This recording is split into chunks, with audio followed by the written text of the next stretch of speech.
About a year ago, I made a video talking about why Texas is the best Vanguard and my favorite operator. That video did really well and got recognized by the man himself, Box2. One of the comments in that video mentions that Hypergrip should do an alter version of Texas. Well, what do you know, this comment aged like fine wine. Other content creators have talked about how broken Texas Alter is, which I will go over it in this video, but I also want to add my personal experience when using Texas Alter for the past 2 weeks. We will take a look at her talents and skills and see where you can use it.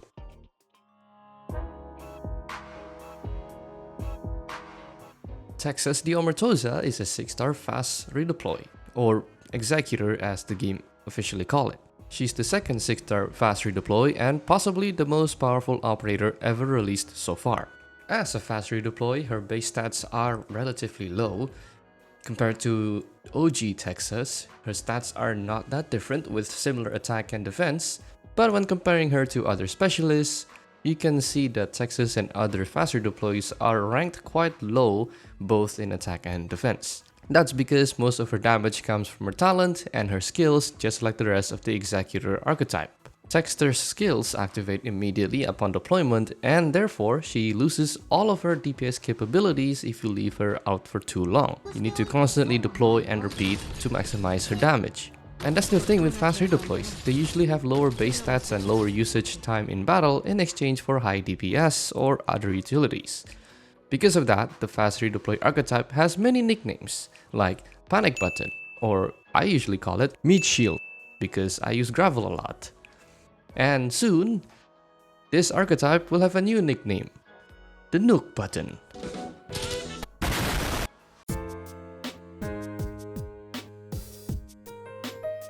This is a pie chart showing Texas DPS distribution.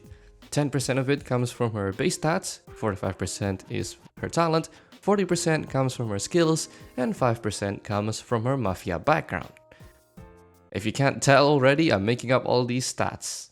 But one thing you cannot deny is that Texas Alter's first talent, Texas Tradition, is the backbone of her massive damage output.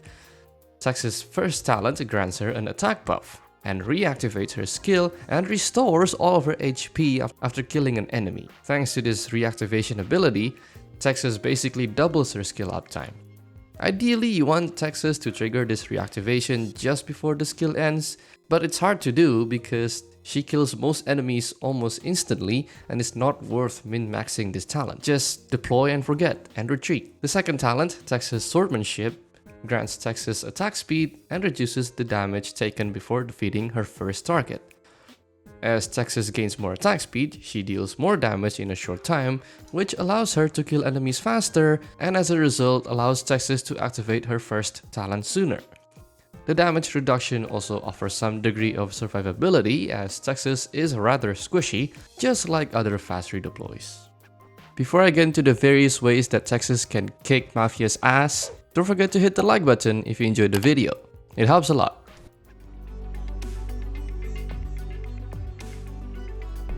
I'm gonna refer Texas Alter as Texter because saying Texas Alter multiple times is such a mouthful. Texter's first skill, Silent Drizzle, increases her attack, silences enemies as they receive arch damage over time. I mainly use this skill in IS-3 because the early stages have a lot of exploding spiders. Unfortunately, there is not much else that skill 1 offers. Once you upgrade Texter to Elite 1, skill 1 gets overshadowed by her more powerful skill 2. I'm not saying that skill 1 is bad, it's just that because Texter is a DPS oriented operator, silencing enemies just doesn't feel right. It has some usage given the situation, but after using skill 2 and seeing the potential it has, going back to skill 1 feels like something is missing. I don't know, let me know in the comments if you think skill 1 can be useful in some areas, it's just that I can't think of any. Texter's second skill, Unrelenting Downpour, is probably the most broken skill I've ever seen in any operator. Texas deals 180% of arch damage at level 7 to all surrounding enemies. She inflicts a rest debuff throughout the skill, gets an attack buff, and her attacks hits twice. This skill is a monster and it's the reason why I call Texas a mini nuke because she obliterates anyone that stands in her way. I use this skill to kill bosses, elite enemies, or any other enemies that are just standing off to the side and isolated, and it works wonders thanks to its ability to deal just over 2000 damage. 2000 damage in 10 seconds! Oh no, Crown Slayer slipping past you? Just deploy Texas. W is blowing your ass out of the water? Just deploy Texas. Zaro being a dickhead? Just deploy Texas. A levitating sea monster that can cause the end of humanity appears in front of you? Repeat after me. Just deploy Texas. The resistance shred undoubtedly made this skill the way it is, and made me realize just how powerful this debuff is. I mean, Ifrit also has a resistance shred, but I used Texter more times in the past 2 weeks than the months I've owned Ifrit. Texter's second skill made IS-3 more bearable for me, and I've managed to make a lot of progress since it came out. There are a few ways that this skill can be countered, and I found 2 of them. First is to stun Texas, or second, just deal a buttload of damage like this Inquisitor, which I forgot the name of. Skill 3, Torrential Sword Rain, or as I like to call it, Sword Rain on crack. Texas deals 130% of damage immediately at level 7 to all surrounding enemies twice, and stuns them for 1.5 seconds. Afterwards, she deploys Sword Rain for the rest of the skill duration and stuns the enemies for 0.2 seconds. The single target damage of skill 3 is no doubt lower than that of skill 2, but it has a wide range of usage thanks to the Sword Rain. The initial damage is still quite high and can easily kill most enemies. The stun effect is very strong and really useful, and the subsequent micro stuns interrupt enemy attacks and act as a safety barrier for Texas when she's blocking. Skill 3 is great for when you are entering a stage blind because the Sword Rain can also hit aerial targets. Speaking of aerial targets, the stun is useful against low altitude hovering enemies, as the stun disables their hovering ability, making them easier to deal with.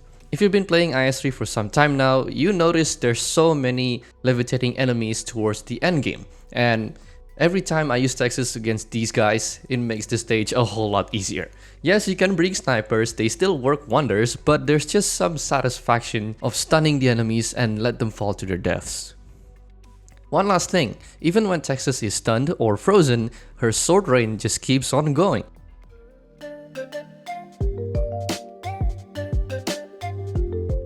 Texter is one of the few operators who is worth the M6 mastery. Although very expensive, each skill excels at their respective niche, except maybe skill 1. You should focus on skill 3 first though, as it has slightly better gains at M3 than skill 2, where the Sword Rain attacks one additional enemy. On top of that, Mastery 3 grants you a 2-second stun for better crowd control. For skill 2, although the mastery gain doesn't seem that much, being able to lower the enemy resistance even more and having a higher attack buff is always great. Texter's module allows her to deal 10% more damage if there are no allies, and it works really well with her role as an assassin. At stage 3, the on-skill attack buff is increased to 28%. She also gains 180 max HP and 65 attack, which is a great addition to her DPS and survival kit.